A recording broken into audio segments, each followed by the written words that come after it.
What is up, everybody? Skratch here. Welcome to another Raid Shadow Legends video.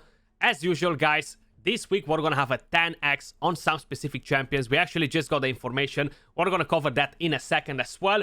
We started having events or teasers for the events, tournaments that are gonna be dropping starting from tomorrow.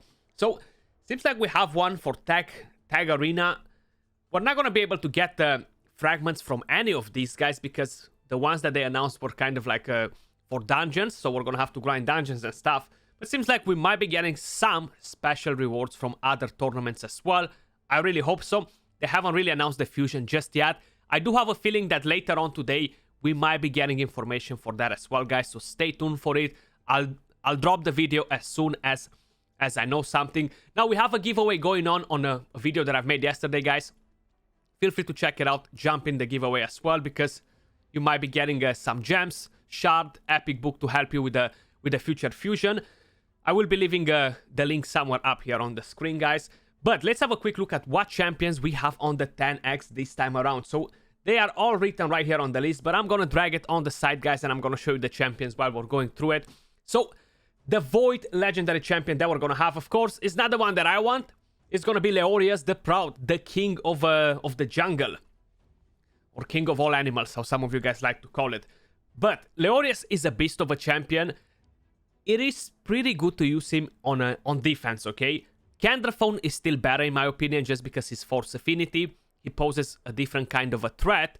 This champion right here, he is pretty nasty as well. Now, the only thing that I'm not so excited about him is he needs to lose all his HP in order to deal tons and tons of damage, okay? So damage increases as the champion HP decreases by 1% for every 1% of the HP lost, okay? So he needs to be on super low HP in order to deal tons of damage. The rest of the kit is amazing on him. You have defense down, you have weaken, you have a chance to land fear as well. Tons of damage, immune to stun, freeze, sleep, provoke when this skill is not on cooldown. On the A1 is the defense down. Damage increases by 20 if the target has less than 60% HP. He's very strong for clan boss as well. The only thing that I don't like about him on clan boss, guys, is if I'm running an unkillable team, his passive is gonna come in play, okay? So he's gonna be good on a block damage team and him being the stun target. He's never gonna die there. He's gonna have to go on a 4-to-3 ratio for his passive to be on point.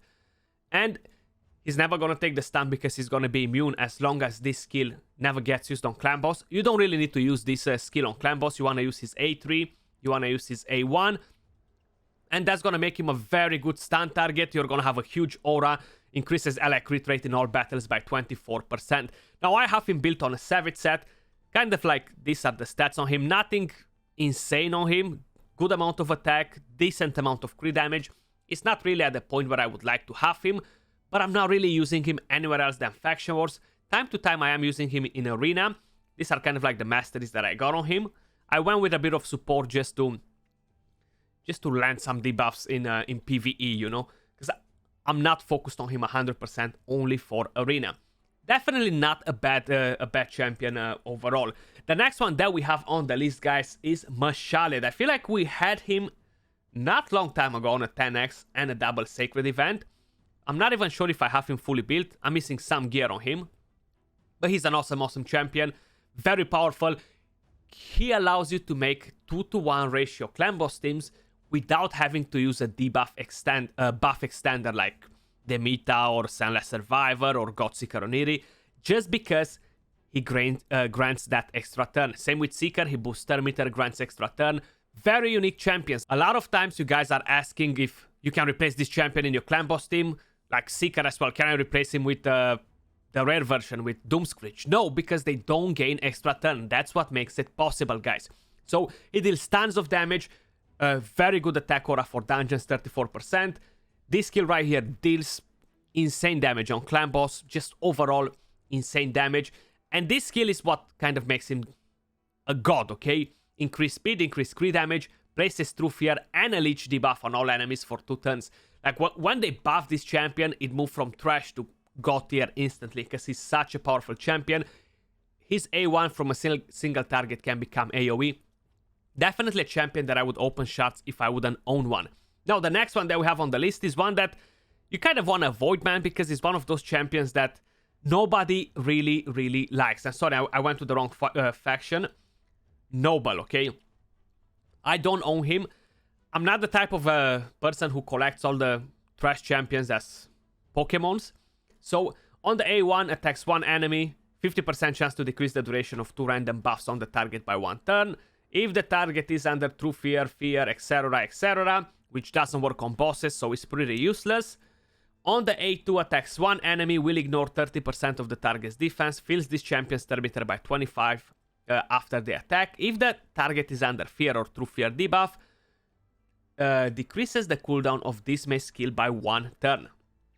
This is Dismay right here, fully booked on a 3-turn cooldown, attacks all enemies, 100% chance of decreasing each enemy's turn meter by 20. If there are any enemies under fear or true fear debuffs, will also fill this champion's turn meter by the amount of the enemies loses. So the main idea with this champion, you want to pair him with Mashaled. So if you have a Mashaled, you can actually pair him together, and then he's going to be doing some work, because his passive doesn't give you such a high chance to land the true fear. Whenever an enemy's turn meter is fully depleted by any champion, has a 75% chance fully booked of placing a true fear debuff on that enemy for 1 turn. So you need champions to fully deplete the turn meter as well on your team to have a lot of turn meter manipulation. I really feel like this champion is just here to fill the gap. I don't find him interesting. I don't find him good anywhere else. I don't like champions that are dependable of other champions all the time and are not capable to do nothing on their own, okay? This is kind of where this champion stands in my opinion. Then we have Elder Skark, an awesome champion actually. He got a buff as well. He became much better overall. So I do have him fully built. That's kind of like the build that I have on him. Not savage, not insane attack, decent amount of accuracy. He's kind of built for faction wars, guys. I'm not gonna lie to you. I don't really use him anywhere else. But that doesn't mean that he's bad. He deals tons of damage on clan boss with a team preset. I made a team on him ages ago, so that's one thing to keep in mind. We have his aura, increases ally crit rate in arena battles by 30. Not a very useful aura for arena. On the A1, attacks one enemy, places a 30% increased speed buff on this champion for 2 turns if this attack is critical. Places a 30% increased crit rate buff on this champion if this attack is not critical. On the A2, attacks one enemy 3 times. Places an extra hit for each buff on or a debuff on the target. Can place up to 3 extra hits. Places a HP burn debuff for 2 turns and a true fear debuff for 1 turn on all enemies if this attack places all 3 extra hits. So you definitely want to make sure he's gonna do that, because you're gonna get HP burn, you're gonna get true fear. That makes him great for the spider dungeon as well.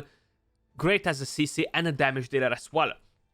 His A3 places increased defense buff on this champion for 3 turns. Places a fear debuff on all enemies for 1 turn. Places a true fear debuff on for 1 turn on targets under block damage buffs. Places a 30% decreased speed debuff for 2 turns on targets under shield buffs. These debuffs cannot be resisted. Also places a provoke debuff on legendary champions for 1 turn. And his passive receives 15% less damage from legendary champions. Inflicts damage equal to this champion's attack when attacked by legendary champions. The extra hit cannot be critical. So this is not something to be like, wow, I'll be dealing so much damage, you know? But overall, he's definitely a decent champion. I do have Giant Slayer on him just because of his A2. How I use him in clan boss seems like I never changed the masteries back on him. But definitely he's putting up some awesome work. Now, the next one that we have on the list, guys, he's a very solid champion. He deals tons of damage. Inquisitor Shamaeil. He's a Void Epic champion, Sacred Order. He was pretty interesting for the Dark Fae.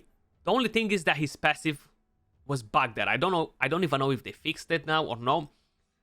Was just not removing the fear from the allies. He removes fear from here, fills the turn meter, attacks one enemy, 50% chance to decrease the duration of a random buff. Pretty good skill right here. And his A2 attacks one enemy 3 times, will ignore 25% of the target's defense. Will ignore a further 25% of the target's defense for each buff on this champion. Places a true fear debuff on all enemies for 1 turn if this attack kills an enemy. Definitely a very powerful skill. A champion that is worth it. It is worth it to build this champion. Not necessarily for Dark Fae, but just generally. Then moving all the way down here, guys, we have the creepy one. I have her on my free-to-play. I have her on my main. Cornelia. She's a pretty interesting one. Speed aura for all battles. Places a sleep buff on all enemies. Whenever they lose the sleep, she has a chance to place a fear. Right here, places sleep debuff on an ally. She gets to heal quite a lot, man. Like, this skill is pretty good on a 2-turn cooldown fully booked.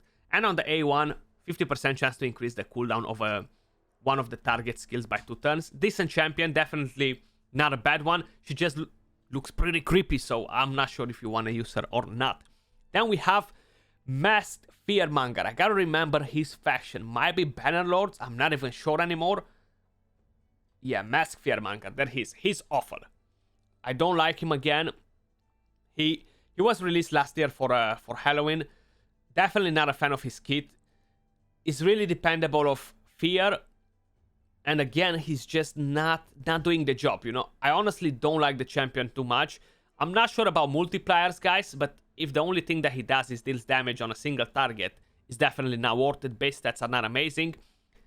I'm not a fan of this champion, okay? I'm gonna be honest with you. And then we have Farsala's Grave Dirt. Now, I gotta find a faction for this champion, because honestly, either it's Ogryns, Orcs, Night Revenants.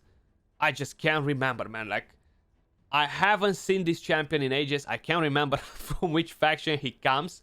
So, there he is. Night Revenants.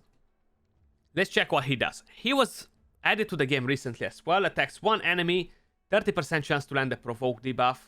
Places a decreased attack debuff for 1 turn if the target is under fear or through fear. Attacks all enemies, 100% chance to land heal reduction.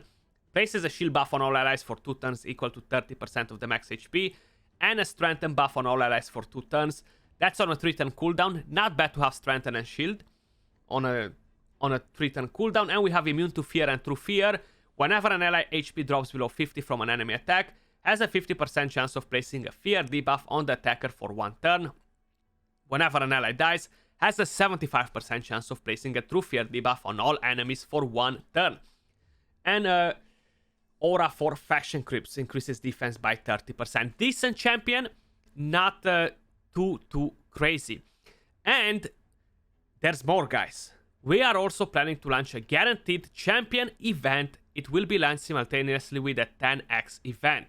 Summon champions from Void Shards while the event is active, and you're guaranteed to get Madame Series by your 30th shard. If you have 30 Void Shards, this is the best moment to get a Madame Series. She is absolutely insane. I haven't even saw this on the list, guys. I almost missed it. I almost missed to tell you this. But Madame Series, man, she's a legendary in disguise. She's the best epic in the game, okay? Hands down, best epic. And not really for progression in terms of clan boss. She's not a clan boss champion, but she can be used there as well with this skill.